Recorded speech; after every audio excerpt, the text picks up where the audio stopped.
नमस्कार मेरे प्रिय छात्रों, स्वागत है आप सभी कॉम्पिटिटर्स का मैथ रिजल्ट्स चैनल में, जहां आपके लिए होगी मैथ, इंग्लिश और जीएस की संपूर्ण तैयारी। इस चैनल को बनाने का मकसद मुझे पैसा कमाना या तो फिर पब्लिसिटी कमाना नहीं है, बल्कि हर ज़रूरतमंद तक शिक्षा पहुंचे, यही मेरा मकसद है। इसके लिए सिर्फ मेरा योगदान ही काफ़ी नहीं होगा, बल्कि आप सभी का भी आवश्यकता इस चैनल को पड़ेगी। जितने भी ज़रूरतमंद होंगे उनको आप हमारी वीडियो को शेयर करके आप इस चैनल की सहायता कर सकते हैं। शुरुआत कर रहे हैं मैथ से। मैथ में 4 सेक्शन हैं। पहला सेक्शन नंबर सिस्टम होगा, दूसरा कॉमर्शियल होगा, तीसरा एडवांस होगा और चौथा DIDS होगा। इन सभी सेक्शंस को अगर मिला दिया जाए तो हम देखेंगे कि कुल मिला के 70 से 80 चैप्टर्स हो जाते हैं। शुरुआती पेज में हम लोग मैथ में पहला खंड और दूसरा खंड को पढ़ने का प्रयास करेंगे, जो कि नंबर सिस्टम और कॉमर्शियल है। नंबर सिस्टम में हम लोग सबसे पहले स्टार्ट करेंगे डिवीज़न एंड डिविजिबिलिटी, और कॉमर्शियल में परसेंटेज से शुरुआत करेंगे।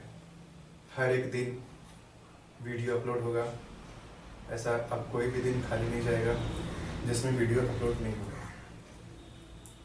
मैथ से भी होगा, इंग्लिश से भी होगा। समय बीतने के साथ जीएस पे भी चर्चा करते चलेंगे। शुरुआत करते हैं नंबर सिस्टम से, division and divisibility. Division and divisibility का अगर चर्चा करें तो इसमें सबसे पहले जानना होगा डिविजिबिलिटी रूल के बारे में। जैसा कि बोर्ड पे सारा चीज़ लिख दिए हैं, इसको समझाना अति आवश्यक है, क्योंकि अगर ना लिखते और समझाते हुए चलते तो टाइम भी बीतता है, राइटिंग पता नहीं चलती है, मिटाना पड़ जाता है और सुव्यवस्थित ढंग से नहीं रहती चीज़ें। तो इसको हम पहले से अरेंज करके रखे हुए हैं, इसको समझाने का काम करेंगे। डिवीज़न एंड डिविजिबिलिटी रूल में 4 चीज़ें पढ़ने को मिलेंगी, और वो क्या है? इस रूल को 4 खंडों में बांटा गया। जिस तरह हम लोग मैथ को 4 खंडों में बांटने का प्रयास किए, हर एक चैप्टर को सेक्शन वाइज और टाइप वाइज पढ़ेंगे, चाहे वो इंग्लिश का हो या फिर मैथमेटिक्स का हो। यहाँ पे किसी भी तरह का झोल नहीं होने वाला, हर चीज़ सुव्यवस्थित ढंग से होगा। तो शुरुआत करते हैं डिवीज़न एंड डिविजिबिलिटी रूल। इस डिवीज़न एंड डिविजिबिलिटी रूल को 4 भागों में बांट दिए। पहला रेगुलर रूल, दूसरा मिक्स्ड रूल, तीसरा कंडीशनल रूल और चौथा है प्राइम फैक्टर रूल। इसमें क्या क्या पढ़ने को आएंगे इस चारों चीज़ों में? तो रेगुलर रूल में हम लोग, जैसे कि इससे पहले, इसको समझने से पहले एक यहाँ लिखे हुए हैं कि 1 से 100 तक की संख्या से। अब इसका मतलब क्या है? और यहाँ संख्या लिख दिए हैं, ये कुछ संख्या है। अर्थात इस डिवीज़न एंड डिविजिबिलिटी चैप्टर के अंतर्गत हम यही पढ़ेंगे कि कोई संख्या दी हुई रहेगी, उस संख्या को किसी न किसी संख्या से भाग देना होगा, या तो फिर वो संख्या जो संख्या दी हुई है और उस संख्या जिस संख्या से भाग देना है, तो वो संख्या जिस संख्या में भाग देना है जिस संख्या से, अगर वो संख्या पूरा पूरी कट गई तो यहाँ पे शेषफल 0 आ जाएगी, और नहीं कटी तो शेषफल कुछ ना कुछ बचेगा। तो इस चैप्टर में हम लोग यही देखने का काम करेंगे कि आखिर अगर वो संख्या कटेगी या नहीं, और अगर कटेगी मतलब अगर नहीं कटेगी तो फिर शेषफल क्या बचेगा। तो शुरू से लेकर अंत तक हम लोग इसी संख्या को लेने का प्रयास करेंगे। सिर्फ यही संख्या कुछ भी हो सकती है, ये संख्या लेने का प्रयास करेंगे। और यहाँ 1 से 100 तक की संख्या से, अर्थात कहने का मतलब है कि इस संख्या को अगर हम 1 से भागा देंगे, 1 से शुरुआत करेंगे, अगर 1 से भागा देंगे तो शेष क्या बचेगा, या तो फिर क्या 1 से पूरा पूरी भाग लग जाएगा, फिर 2 से क्या ये पूरा पूरी भाग लग जाएगा, और अगर नहीं लगेगा तो शेष क्या बचेगा, क्या ये 3 से भाग लगेगा, 4 से भाग लगेगा, 5, 6, 7, 8, 9 और इसी तरह करते हुए 100 तक, मतलब 100 संख्याओं को हम लेने का प्रयास करेंगे और भाग देंगे इस संख्या पे, और इसी में जानने का प्रयास करेंगे कि क्या रूल है। अब चूंकि संख्या बड़ी है तो बैठ के और वो भागक जो होता है, इधर ये भाजक हो गया, और मतलब उसको भाग देंगे, तो उससे ज़्यादा बेहतर है कि कुछ इसके बारे में जानने का प्रयास करें, वही जानेंगे भी, हम लोग भाग देने का काम नहीं करेंगे। तो यहाँ 1 से 100 तक हो गया। 1 से 100 तक की संख्या से, अर्थात 1 से 2 से 4 से 10 से 15 से 20 से 25 से, तो इन सभी संख्याओं से इस संख्या में भाग देंगे तो फिर क्या वो संख्या उन सभी संख्याओं से कटेगी, और अगर नहीं कटेगी तो फिर शेषफल क्या बचेगा, वही जानेंगे। इसमें से नंबर सिस्टम में एक हमारा चैप्टर रिमाइंडर भी आता है, वो भी इसमें कवर होने का मतलब थोड़ा थोड़ा कवर होगा। तो ये चीज़ होगी, ये संख्या हो गई। और ये 1 से 100 तक की संख्या से, मतलब किसी भी संख्या से अगर भाग देंगे तो क्या ये संख्या कट जाएगी, तो उसके लिए कुछ शॉर्टकट्स, कुछ नहीं काफ़ी ज़्यादा शॉर्टकट्स पढ़ने का प्रयास करेंगे। और इस 1 से 100 तक की संख्या में अभाज्य संख्याएं भी आती है, तो फिर उस अभाज्य संख्या से भाग देंगे तो क्या ये नंबर उस अभाज्य संख्या से कटेगी या नहीं, और अगर नहीं कटेगी तो फिर शेषफल क्या बचेगा, वही जानेंगे। तो वही डिविजिबिलिटी रूल के अंतर्गत हम लोग इसको 4 खंडों में बांटने का मतलब बांट के पढ़ेंगे। Regular rule, mixed rule, conditional rule और prime factor rule. Regular rule के अंतर्गत हम लोग पढ़ेंगे कि 2 से विभाज्यता का नियम, 4 से विभाज्यता का नियम, 5 से विभाज्यता का नियम, 8 से विभाज्यता का नियम, 11 से विभाज्यता का नियम, और 2 का पावर n, 5 के पावर n, या 3 और 9 से विभाज्यता का नियम। उसी तरह मिक्स्ड रूल में क्या होगा कि जैसा कि हम यहाँ देख रहे हैं कि 6 बना है 2 गुने 3 से, 12 बना है 3 गुने 4 से, 15 बना है 3 गुने 5 से, 21 बना है 3 गुने 7 से, 30 बना है 2 गुने 3 गुने 5 और 72 बना 8 गुने 9 से। तो मिक्स्ड रूल जो है ये इसका नाम इसलिए दे दिए क्योंकि यहाँ रेगुलर, यहाँ पे अगर गौर से देखें तो यहाँ 2 है और 3 है, और 2 और 3 रेगुलर रूल में आता है। तो जब रेगुलर रूल में जो संख्याएं आएंगी वो अगर दोनों मिल के कोई एक संख्या बना देगी तो उस संख्या से कटने का क्या नियम होगा वो मिक्स्ड रूल में पढ़ेंगे। उसी तरह कंडीशनल रूल में, तो कंडीशनल रूल में जैसा कि यहाँ पे देख रहे हैं कि 97 और 97, बोले तो 97 और 97 ये 2 अंक की संख्या है और 2 बार लिखी गई है, तो ये हमेशा कितने से कटेगी, कौन सी संख्या से कटेगी।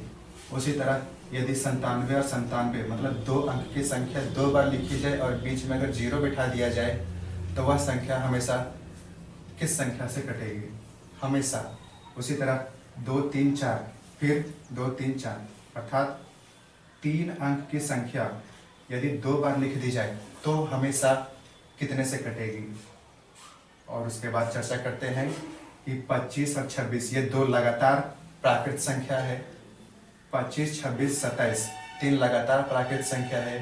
तो इसमें हम लोग ये भी, इसमें कंडीशनल रूल में ये जानने का प्रयास करेंगे कि अगर 2 लगातार संख्या है तो हमेशा वह किस संख्या से कटेगी। 3 लगातार प्राकृत संख्या है तो वह हमेशा किस संख्या से कटेगी। उसी तरह यहाँ 84 और 86 सम संख्या है, तो 2 लगातार सम संख्या अगर रहे तो वह किस संख्या से कटेगी? 3 लगातार संख्या रहे सम, तो फिर वो किस संख्या से कटेगी? 4, 5, 6, कोई भी कितना ही संख्या हो सकती है सम वाली, तो वो कितने से कटेगी? इसको जानने का प्रयास करेंगे हम लोग। उसके बाद विषम में 25, 27, 29, अगर 3 विषम लगातार संख्याएं हैं तो वो कितने से कटेगी? 4 लगातार विषम संख्याएं, 25, 27, 29 और 31, 4 लगातार विषम संख्याएं, तो वो हमेशा किस संख्या से कटेगी? और फिर 5 अगर लगातार विषम संख्याएं हैं, जैसे कि 25, 27, 29, 31, 33, अगर 5 लगातार विषम संख्याएं तो वो हमेशा किस संख्या से कटेगी? तो रेगुलर रूल जाना, मिक्स्ड रूल जाना, कंडीशनल रूल जाना, ये यहाँ तक, ये कंडीशनल रूल। और उसके बाद इसी में कंडीशनल रूल में ही कि यदि एक अंक की संख्या 6 बार, जैसे कि 5, 5, 5, 5, 5, 5, ये 6 बार लिखा गया है, या तो फिर इसी के गुणज में, मतलब एक अंक की संख्या 6 बार, 12 बार, 18 बार, अर्थात 6 का गुणज में अगर एक अंक की संख्या लिख दिया जाए तो वह संख्या हमेशा किस संख्या से कटेगी? तो वह संख्या किस संख्या से कटेगी इसको भी जानने का प्रयास करें। तो यहाँ पे लिख दिए हैं कि ये संख्या अगर 6 बार रहे कोई एक संख्या, या 12 बार रहे अर्थात उसके गुणज में रहे, तो हमेशा 3, 7, 11, 13 और 37 से कटेगी। तो ये कंडीशनल रूल में हम लोगों ने जाना। उसका प्राइम फैक्टर में मैंने यहाँ पे कुछ सजा दिया है, इसका क्या कहानी है तो इसको भी देखेंगे कि 7 अभाज्य संख्या, प्राइम फैक्टर में अभाज्य संख्या, तो 7 से अगर अभाज्य संख्या से इस संख्या में भाग देंगे तो क्या ये संख्या 7 से कटेगी? क्या ये 13 से कटेगी, 17 से कटेगी, 23 से कटेगी? अगर कटेगी तो ठीक है, और नहीं कटेगी तो फिर शेषफल क्या बचेगा, तो वो जानेंगे। तो इसके लिए मैंने कुछ फॉर्मूला बिठा दिया है और इसी फॉर्मूला के माध्यम से शेषफल निकालने का प्रयास करेंगे, या तो फिर चेक करने का प्रयास करेंगे कि यह संख्या कट पाएगी कि नहीं कट पाएगी।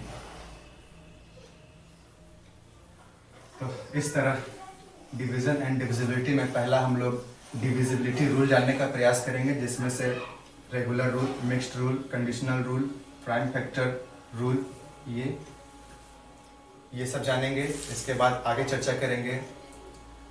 तो अभी पहला क्लास है ये, इसमें से क्या क्या पढ़ना है वो बता दिया मैंने। इसी तरह देखा जाए तो पूरा डिटेल से, चाहे वो मैथ रहे या इंग्लिश रहे या जीएस रहे, हर एक चीज़ को डिटेल से बताया जाएगा। आपको किसी तरह का किसी भी कमी का महसूस नहीं होगा। तो चीज़ों को शेयर करने का प्रयास करें लोगों के साथ, ताकि लोग भी इस चीज़ से वंचित ना रह जाएं। तो आप सपोर्ट करें मुझे भी और उन सभी ज़रूरतमंदों को जो जिन्हें इसकी ज़रूरत है। तो धन्यवाद इस वीडियो को देखने के लिए।